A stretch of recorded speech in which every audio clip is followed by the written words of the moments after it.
criatividade habita em todos nós? O que faz com que o ser humano seja capaz de pensar o novo ou de encontrar outra forma de ver o de sempre? E que contribuições a criatividade individual pode trazer para uma sociedade em constante transformação?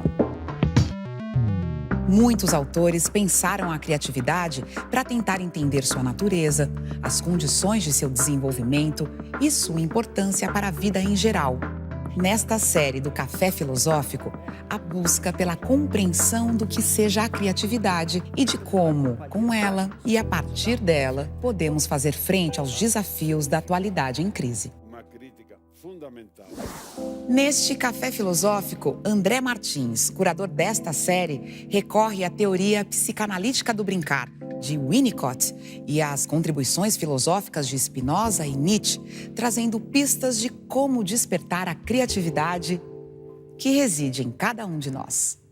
A primeira pergunta que eu me pus, é assim, qual a gênese da criatividade? E o Winnicott, um psicanalista que era pediatra, e que observou o desenvolvimento emocional dos bebês, e das crianças. E um dos conceitos principais da observação dele, a partir da observação dele, foi o conceito do brincar. O fato de que o bebê, se ele não consegue espontaneamente brincar com a realidade, ele não se apropria dessa realidade criativamente. Então, existe uma integração, que o Winnicott vai falar, a integração do self, é um autor inglês, a integração do si mesmo, que vai se dando a partir dessa interação com o outro. É a partir de alguém que ainda não se experimentou enquanto uma unidade com contorno. Então, a gente pode entender, nos termos do Winnicott, que essa unidade com contorno é o que ele vai chamar do eu. Que corresponde ao eu em Freud, que foi traduzido em latim para ego.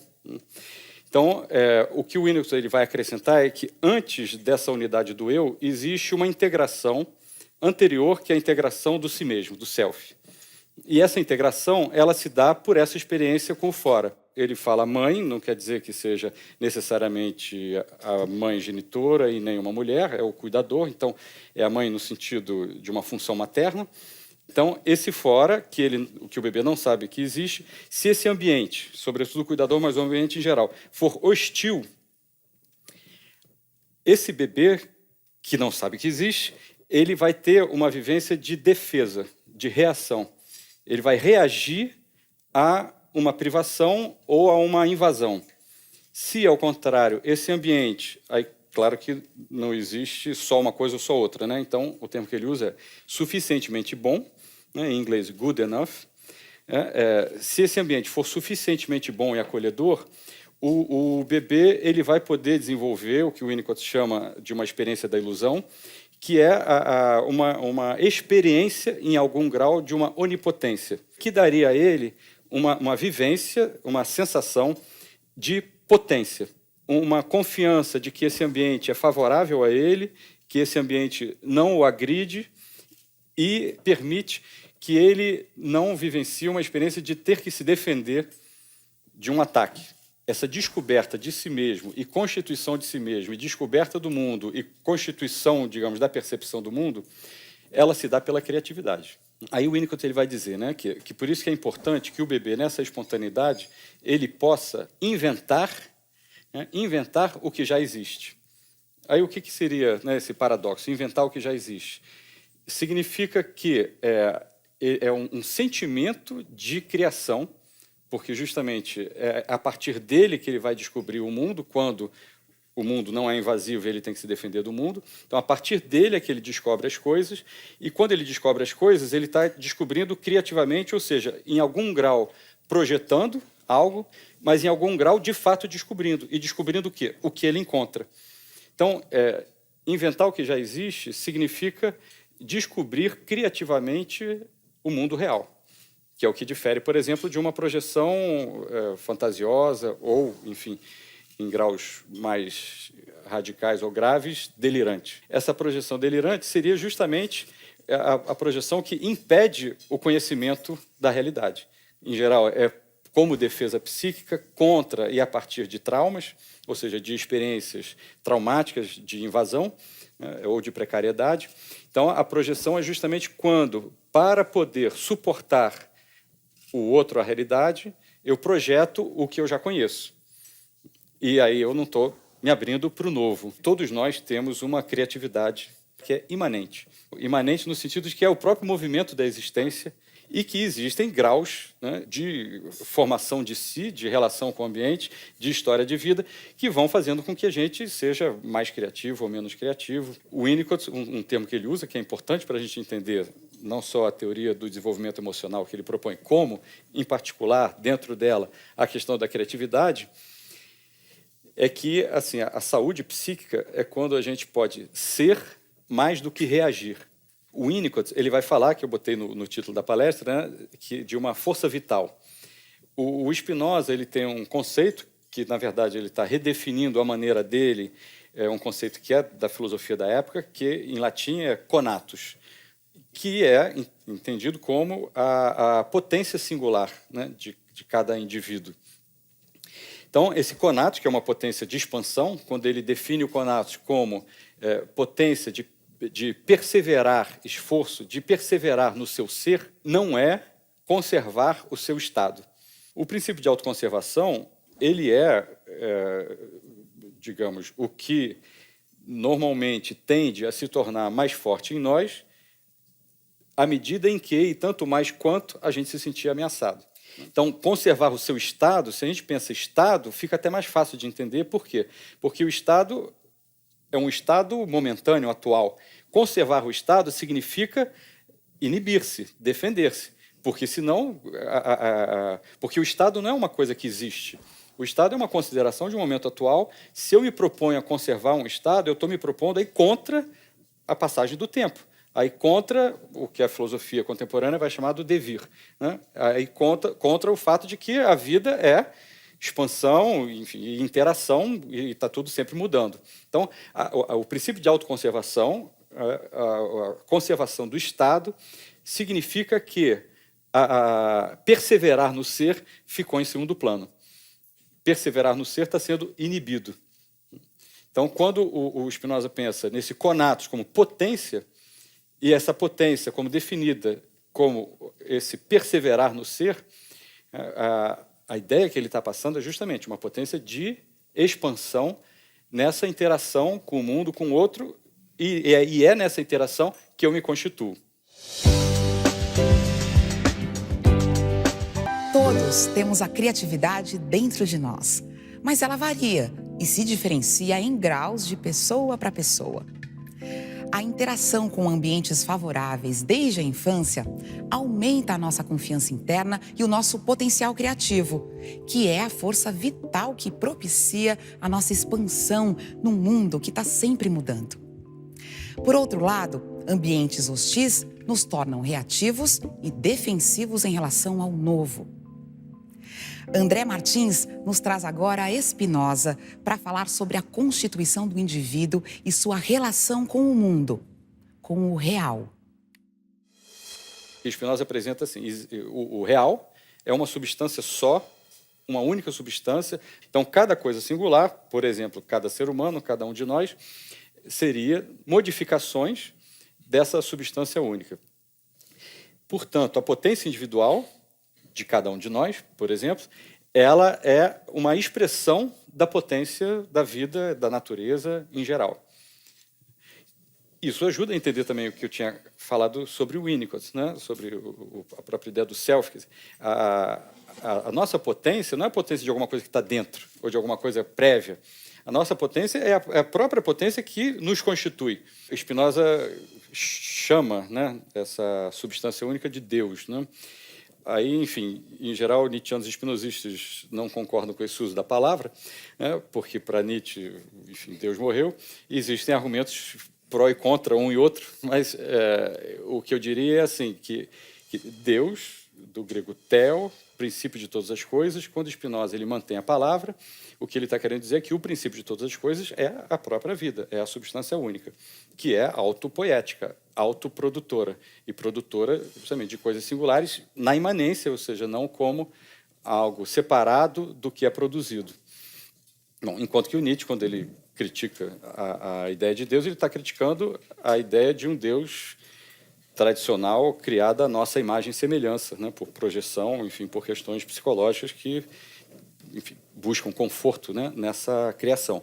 A criatividade e a ontologia de Spinoza vai ajudar a gente a entender isso. Ela pode ser vista como intimamente associada ao entusiasmo. Enteo. Entusiasmo significa Deus dentro, né? A potência da vida se expressando singularmente em mim. Igual quando perguntaram para Einstein, né, você acredita em Deus? Ele falou, acredito no Deus de Spinoza. Se a gente pensa nesse Deus de Spinoza com a própria vida, a nossa criatividade é uma expressão dessa força, enfim, autopoética da existência. O Spinoza está pensando na imanência. É uma substância só, nós somos modificação dessa única substância, e a modificação que o ser humano é um corpo pensante, né? Então, se a gente pensar nós mesmos como corpo pensante, eu só penso porque me afeto. Então, eu estou na interação, eu não sou um corpo isolado, fechado do resto, eu existo nessa interação com tudo, e tudo existe na interação umas coisas com as outras, né? Modificações de uma substância única, sem separação. Ao me afetar, eu penso. E a psicanálise também trouxe essa ajuda, né, com o conceito de inconsciente, para entender isso que o Spinoza dizia. Penso, quer queira, quer não. Mas esse pensamento, ele é, antes de mais nada, inevitavelmente, um pensamento do corpo. O Spinoza vai dizer, vai chamar de a ideia do corpo. É o sentire, é o sentir. Ou seja, o nosso primeiro pensamento, que não é consciente, mas não é consciente no sentido assim, de que eu posso ter consciência dele, mas ele independe da consciência que eu tenho, porque a consciência, nesse caso, fica claro, ela é necessariamente a posteriori. Esse primeiro pensamento, ele é um pensamento que acontece em mim. Ele acontece porque a gente interage com o mundo e, portanto, porque a gente se afeta. Esse afeto significa também um sentimento, né? Afeto no sentido de afetar-se e de sentir. Bom, e o que a gente chama normalmente de pensamento? Aí o Spinoza vai dizer, não, mas aí já é a ideia da ideia. Ou seja, a ideia reflexiva, a ideia que a gente tem, o pensamento que a gente pensa, já é a ideia sobre a ideia do corpo. Então, esse conceito inicial, básico, ele já permite a gente entender justamente que a maneira que eu conheço, que eu tenho para conhecer o mundo, é me afetar pelo mundo e refletir, às vezes também inconscientemente, refletir, ou seja, ter ideia da ideia do corpo e refletir sobre isso, ideia da ideia do corpo. Bom, e aí, voltando, né, para a questão da criatividade. Como se dá, e pensando também no que o Winnicott traz, essa relação, por exemplo, de um bebê que tem ideias do corpo, mas que não tem referência, que não tem experiência, ele está, de fato, descobrindo, né? No caso do bebê fica mais claro, mas se a gente pensar em todos nós ao longo da vida, né? Como conhecer o novo? Ele só pode se dar por associação das imagens que se formam nesse sentir, nessa ideia do corpo, com imagens de experiências passadas. Então, essa junção de imagens presentes com imagens passadas, aí ela vai me permitir, digamos, duas possibilidades de conhecimento do atual. Voltando ao que eu já disse. Uma, que eu chamei, usando o termo do Spinoza, de delírio, seria, de algum modo, eu quero me defender da novidade, certamente porque quero me sentir seguro, porque não quero me sentir ameaçado por algo novo sobre o qual eu não tenho controle, e então eu associo as imagens presentes com as imagens passadas para reduzir o presente ao passado, isto é, ao familiar, e achar que eu tenho algum controle sobre o novo, ou até, de alguma maneira, tentar forçar uma adaptação do novo ao que eu já conheço, do desconhecido ao conhecido.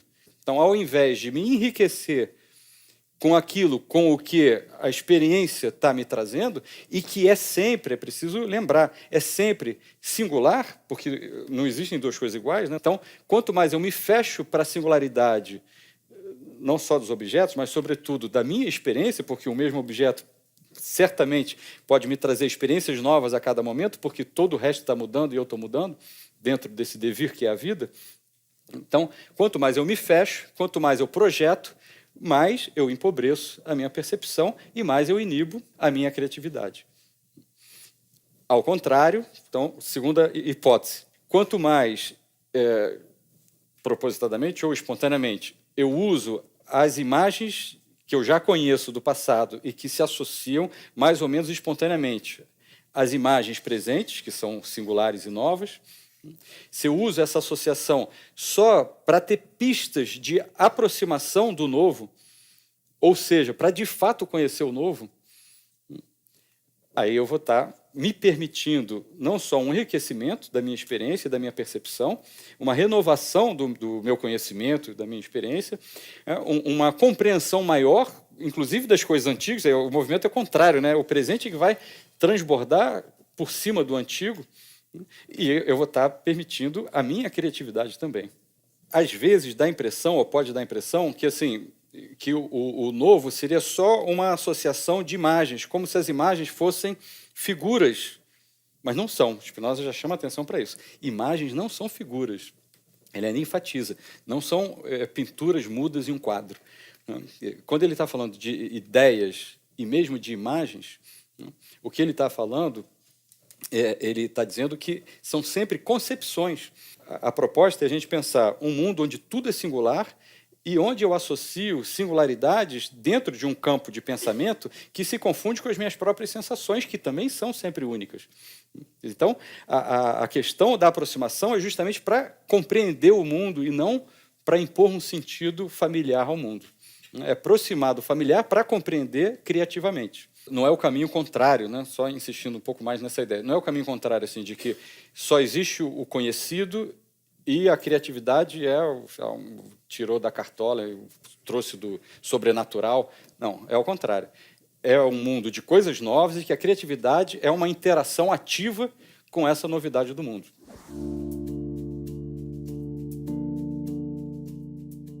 O Spinoza ele vai falar de afetos ativos e de afetos passivos. A gente tem uma impressão tão grande pelo senso comum e pela história tradicional da filosofia, que em geral se confundem, né, que todo afeto intenso é necessariamente passional ou é necessariamente passivo. Eu sinto um afeto com intensidade, a ideia familiar tradicional do senso comum e, não à toa, da história da filosofia, é de que eu vou sucumbir a essa intensidade.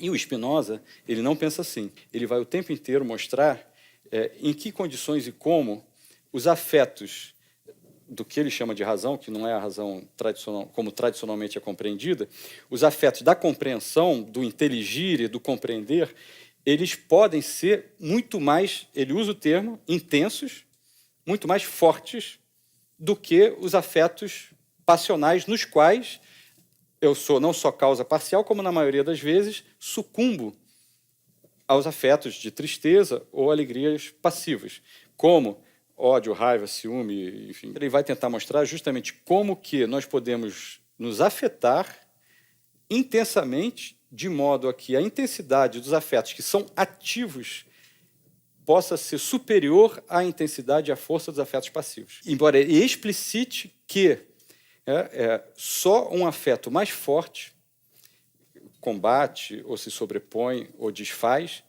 um outro afeto.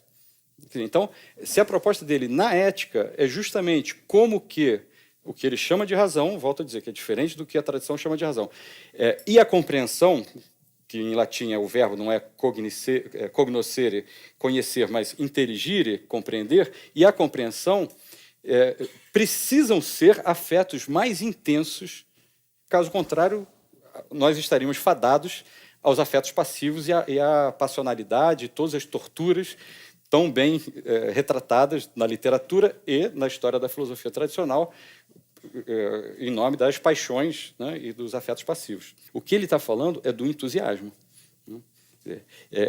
Ele não está criticando a intensidade dos afetos. Ele está dizendo que o que a gente pode chamar de entusiasmo, que os afetos ativos, aqueles que se explicam pela minha própria potência, e não como reação e defesa a uma ameaça ou a uma motivação externa, né? Aqueles que se explicam pela minha própria potência, eles podem ser intensos e eles só se sobrepõem às defesas psíquicas, ao medo, às ameaças, quando eles são mais intensos do que os afetos passivos.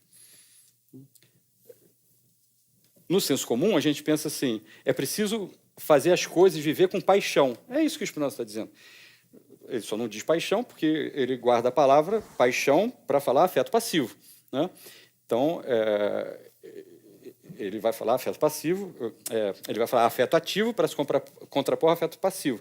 No senso comum, seriam paixões construtivas, positivas, que, por acaso, em geral, né, eu acho que, de uma maneira geral, dá para a gente traduzir ou entender por entusiasmo, e paixões, que, infelizmente, todos nós conhecemos, que são torturantes, né, e depreciadoras da própria existência, isto é, em termos de Spinoza, que diminuem a nossa potência. Eu diria que a gente está o tempo inteiro na nossa vida tendo afetos passivos e afetos ativos. É claro que umas pessoas mais do que outras acabam criando, né, enfim, uma estrutura psicológica que a gente poderia dizer, pensando nos termos da psicanálise, mais ou menos neurótica, enfim, de uma defesa prévia, né? Mas, mesmo assim, pensando em Spinoza, se existe vida, tem um conato, tem uma potência pulsando ali. Uma ideia importante para a gente entender a questão do afeto ativo e do afeto passivo, que está em Winnicott, é a confiança. Por exemplo, a gente está habituado a usar fé no sentido de crença. Crença vem de crédito. Fé vem de fidus, é confiança. Quando você não tem uma sensação de confiança na vida e no ambiente, aí a sua tendência é crer, que é o quê? É você justamente optar por uma heteronomia, né? Você aliena a tua potência para que alguém te proteja. Os afetos ativos estão intimamente ligados a esse sentimento de confiança que, por um lado, nem todo o ambiente é capaz de nos proporcionar, né? Existe alguma margem, né, de, enfim, gestão da própria vida e esperteza para tentar ter o que o Spinoza vai chamar de bons encontros, mas não tem como ter um controle total sobre isso, né? Mas é importante entender assim, que essa confiança ela é interna, né? Seria mais ou menos assim, a gente tentar sair de uma expectativa ou de uma necessidade muito grande de que, na horizontal, assim, né, no mundo dos modos, né, o ambiente nos ofereça muitas condições de confiança e muito mais para a ideia da segurança, e quem precisa de muita segurança externa é porque não tem confiança interna muito forte, né? Então, quanto mais a gente buscar essa confiança interna, é como se, mais do que na horizontal, a gente estivesse buscando na vertical, que, em geral, faz com que as pessoas, né, digamos, procurem religiões, mas que continuam sendo causas externas, né? Aí tem a doutrina que sai da imanência, enfim. Mas essa busca do religare, eu entendo que é um religare com essa força, com essa potência dionisíaca, né? Eu acho que essa é a pista para o afeto ativo.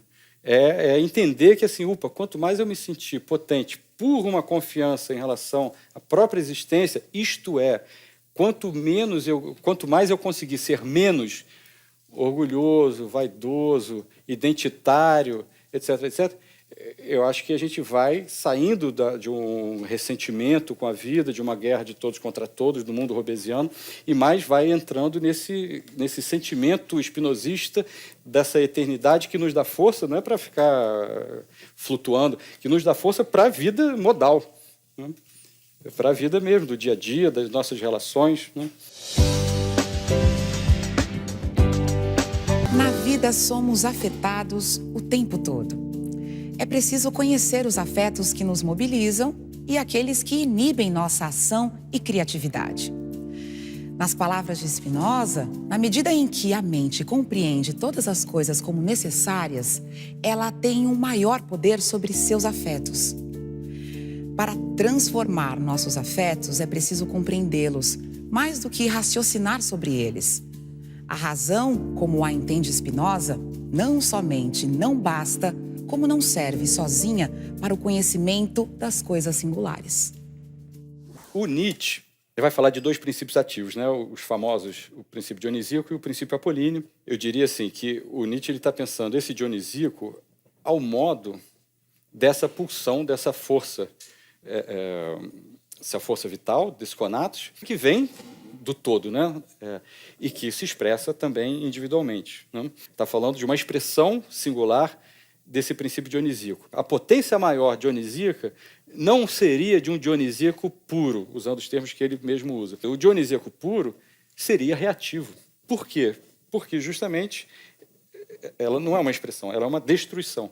E o que o Nietzsche propõe é a gente pensar o dionisíaco expresso artisticamente, não só na obra de arte, ele está analisando, no caso, o teatro trágico grego, mas, a partir desse exemplo do teatro trágico, na vida de todo mundo. Né? E, dentro dessa ideia, ele vai falar da arte, né, como uma vontade de potência criadora, dionisíaca e criadora, vontade em Nietzsche, é bom lembrar que ele traz esse termo de Schopenhauer, onde vontade não significa o que normalmente a gente entende por vontade, e significa impulso, em alemão Trieb, que é o mesmo termo que o Freud usou para pulsão, quer dizer, então é uma pulsão criadora. E quando ele vai falar dessa criação, ele vai falar de um expandir-se para criar, ele fala também, esse criar é um procriar, né, e que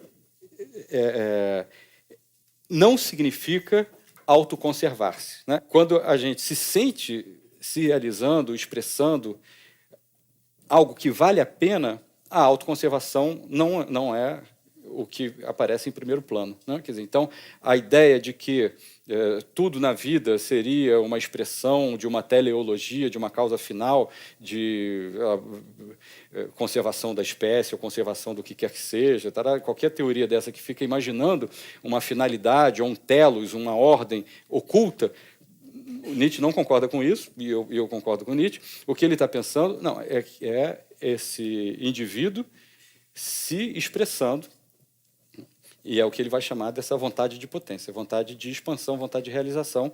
Claro que o conceito é mais complexo do que isso, mas, para a gente, dá para pegar essa ideia que está em Nietzsche para pensar isso, que o criar, a criatividade, é uma expressão dessa força dionisíaca e uma expressão que procria, né, no sentido de qualquer criação de um objeto, de um produto, mas também criação da vida. O que remete, novamente, ao Winnicott. Você pode ser criativo, e aí eu vou explicar bem esse pode ser, fazendo preparando um macarrão.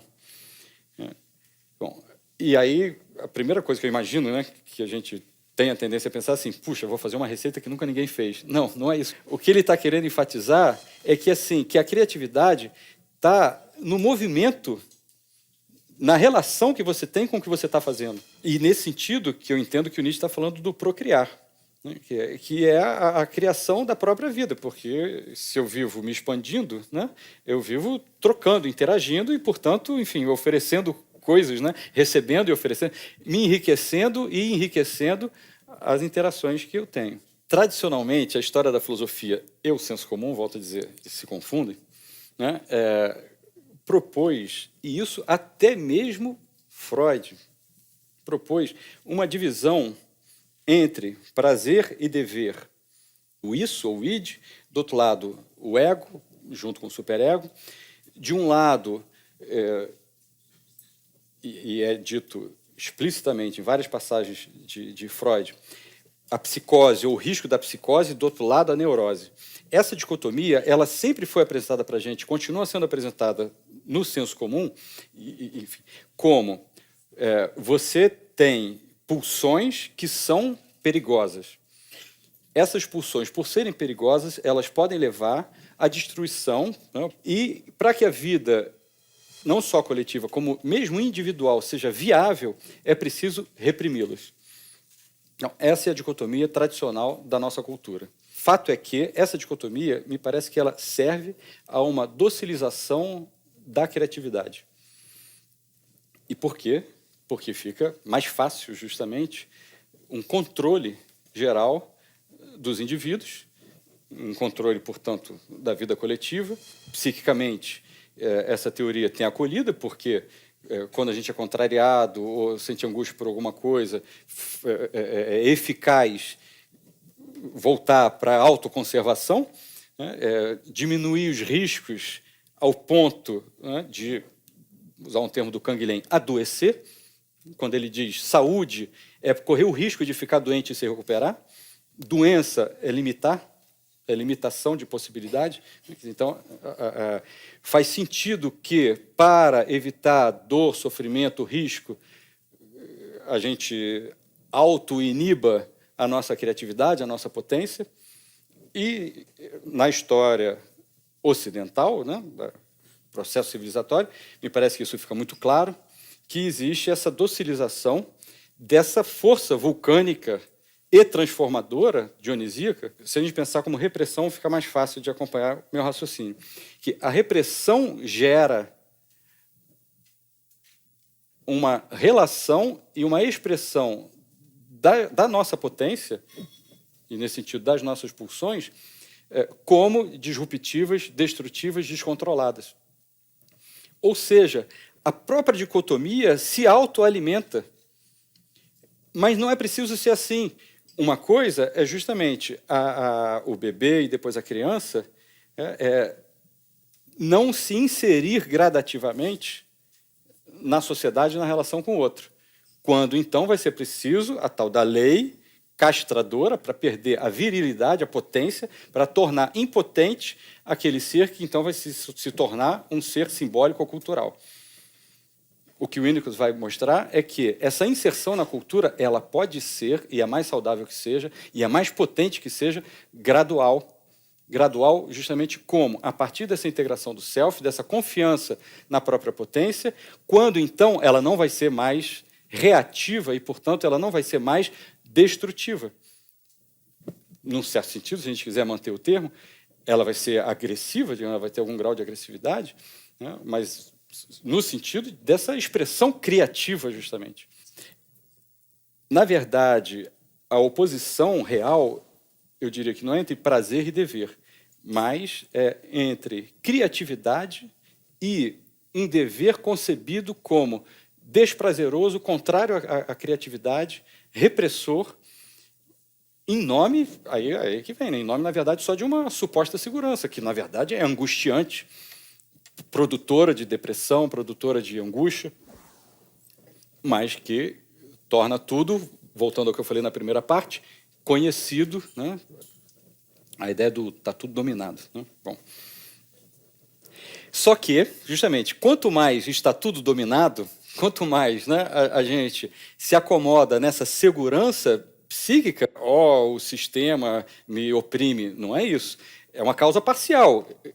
A tendência é cada um de nós, se acomodar, se adequar, se adaptar àquilo, porque a gente tem benefícios secundários, né? Como em todo sintoma, em toda neurose, né? A gente se adapta porque tem benefícios secundários, claramente, de uma segurança maior e não correr os riscos e a sensação, né, de uma potência interna que, às vezes, a gente não sabe como expressar, né? Bom, só que, quando isso acontece, ou quanto mais isso acontece, dessa inibição, enfim, o oposto disso é a depressão, no certo sentido, né? Quer dizer, a gente sente um desejo de algo mais, né? A frase do Einstein, que eu não sei se vocês já ouviram, né? Enfim, a imaginação é mais importante do que a razão. Eu entendo que o que ele está dizendo é a criatividade é mais importante do que o controle e a reprodução. E, para a gente não cair na armadilha dessa falsa dicotomia, o Spinoza ajuda a gente, né? Porque a razão não precisa ser controle e reprodução. Ao contrário, o que o Spinoza chama de razão é o oposto desse significado tradicional. Ele está pensando a razão como uma razoabilidade de compreensão, de conhecimento da realidade, não como criação de uma realidade paralela onde está tudo organizadinho e controlado para substituir o mundo pulsante e supostamente perigoso da vida. Ser criativo é uma expressão do ser humano. A criatividade não está associada somente às artes. Quando pensamos em grandes artistas, nos vem em mente que muitas vezes o sofrimento, a angústia, a vida desregrada eram marcas de sua história. É o caso de Frida Kahlo, Van Gogh e tantos outros. A dor, o sofrimento são, com frequência, matéria-prima e inspiração para as artes. Haveria uma relação entre criatividade e dor? O que eu proponho, assim, como pista para a gente entender é que, assim, primeiro, pensando a tragédia, a leitura que o Nietzsche faz da tragédia grega. Quando o Nietzsche entende a morte do herói, a morte trágica do herói da tragédia, não como uma punição ou um fracasso do destino, um fracasso do herói, uma punição do destino contra o herói que tentou expressar sua potência, né, que seria a leitura de Hegel, do idealismo alemão, do romantismo. O que Nietzsche propõe é assim, não, é uma vitória da vida, não propriamente contra o herói, mas contra a farsa que o herói representa. O que me veio como hipótese é que a dor, ela muitas vezes ajuda a pessoa a não dar mais valor àquele esquema que parecia funcionar lá com a engrenagem toda certinha, mas que tinha uma carga, que a gente pode usar o termo do Winnicott, né, de falso self, né, de um self expresso falsamente. Uma futilidade da existência, uma falta de sentido da vida. O Nietzsche também, quando ele vai analisar não só o ressentimento, como as várias formas de niilismo, eu entendo que o que eles estão falando é justamente que esse apolíneo aparentemente perfeito, ele demanda um enorme esforço. Existem casos clínicos justamente onde isso fica muito claro, de pessoas assim que estavam com checklist do sucesso pessoal, profissional, etc., todo em dia, né? Assim, você olhava de fora e pensava, nossa, a pessoa super bem-sucedida, super isso, super aquilo. Não que isso não possa existir, mas, em alguns exemplos, fica claro que o que eu falei do checklist, né, que são assim, critérios externos, né? Critérios externos que não necessariamente estão afinados com essa potência interna. Mesmo fazendo o que gosta, mesmo pessoas criativas e brilhantes, elas entram em crise, e entram em crise justamente buscando essa reconexão, né, esse religare com a substância, né, com a própria potência, que não é a potência de dentro, não é só o dom, o talento ali sendo posto em prática, essa potência que vem da própria existência, né, da substância lá espinosista, né? E, às vezes, justamente, a dor, ela viria, nessa hipótese que eu estou trazendo, de interpretação, né, de compreensão, viria como uma denúncia, né, como reveladora de que está existindo, nesses casos, não necessariamente sempre, e volto a dizer, sempre são gradações, mas um esforço muito grande em se corresponder a expectativas, seja sociais, seja pai e mãe, seja o que for, seja profissionais, sem estar se conseguindo essa conjunção, enfim, esse afinamento com o que nos realiza mais. Quando a gente pensa que, desde o bebê, né, nessa inserção na vida coletiva e social, e os indivíduos em geral, numa coletividade, numa sociedade, é preciso adaptar-se, né? Só que essa adaptação, aí o que eu entendo é que ela deve ser criativa, mas é uma adaptação, não é uma passagem. É essa regulação, é essa interação que vai determinar que a gente consiga ser mais ou menos criativo, que significa que a gente consiga justamente ser mais ou menos potente, sentir que a vida vale a pena, mais ou menos. Aí o autor que ia falar Kazimierz, é um polonês, Dabrowski. Um ponto que é muito interessante, que é o ponto principal da teoria dele, ele chama de desintegração positiva, né? Que ele vai dizer que o desenvolvimento de abertura mesmo, né, do indivíduo, ele é um desenvolvimento que se dá por crises, e não linearmente, não é nunca um crescendo, ele se dá por crises. Só que as crises, que se dão sempre de uma maneira bem concreta na nossa história de vida, elas podem ser, ou nos abater, né, nos entristecer, diminuir nossa potência, mas elas podem também, a gente pode, né, as pessoas podem encontrar saídas, aí vamos botar entre aspas, horizontais, né, ou seja, escolho A ou B, e aí o que ele diz que o desenvolvimento mesmo é quando a saída, é um termo que ele usa, é vertical, quando a crise faz com que a gente repense a nossa própria existência no mundo, né? Dentro dessa questão mesmo, dessa potência, desse sentido, não é sentido da vida, no sentido metafísico, desse sentir-se vivo, potente, se expressando. Então, é através das crises que a gente tem essa oportunidade de, como fosse, repensar verticalmente né, esse desenvolvimento da nossa mente, do nosso psiquismo se abrindo e da nossa experiência. O primeiro ponto é a gente entender, quer dizer, caso faça sentido o que eu estou propondo, que a criatividade é uma expressão de nós próprios, da nossa própria potência. Ou seja, não precisa ter um esforço de ser criativo. E que, portanto, o oposto da criatividade é uma opressão que, de alguma maneira, é sempre uma auto-opressão, dentro da ideia de causa parcial. Causa externa como causa parcial, nunca só externa. E que, portanto, tem a ver com inibição, embotamento, neurose, depressão. Então, isso seria, digamos, o contrário, os entraves para a criatividade. Segundo ponto, a criatividade, que eu diria assim, como causa parcial. Que eu pensei assim, a criatividade, por exemplo, quando sob encomenda, mas não só sob encomenda, de modo instrumentalizado. Por exemplo, você tem um patrão que te pede para ser criativo em tal coisa. E se você tem talento para isso, ou faz associações de imagens, né, para usar o termo do Spinoza, é engenhoso, você consegue ser criativo por uma encomenda, mas criativo numa coisa, enfim, não sei se é a melhor maneira de descrever, mas que está fora de você. Não é exatamente uma expressão da sua potência, mas de algum modo você está instrumentalizando a sua potência criativa, associando imagens para criar produtos inovadores. Eu acho que isso, quando a gente consegue fazer isso, que já é bacana, né, seria gostar do que faz, na profissão, por exemplo, mas não só, gostar do que faz, ou, melhor ainda, gostar do como faz. Porque eu posso nem gostar do que eu faço, mas se eu consigo pelo menos fazer de uma maneira que me agrada, opa, já tem uma criatividade ali. E certamente isso já vai trazer uma satisfação de uma ordem mais profunda do que aquela ordem só, né, egóica, de comparação, de reatividade, estou fazendo mais do que o outro, estou, enfim, defendendo o meu salário. Tá? Então, tira essas causas externas, falso self, né, e mesmo em ambientes assim, bem simples, do trabalho do dia a dia, eu acho que dá para fazer criativamente. Acho que isso tem a ver com resiliência, tem a ver com o que a gente diz, né, fazer uma limonada com limão.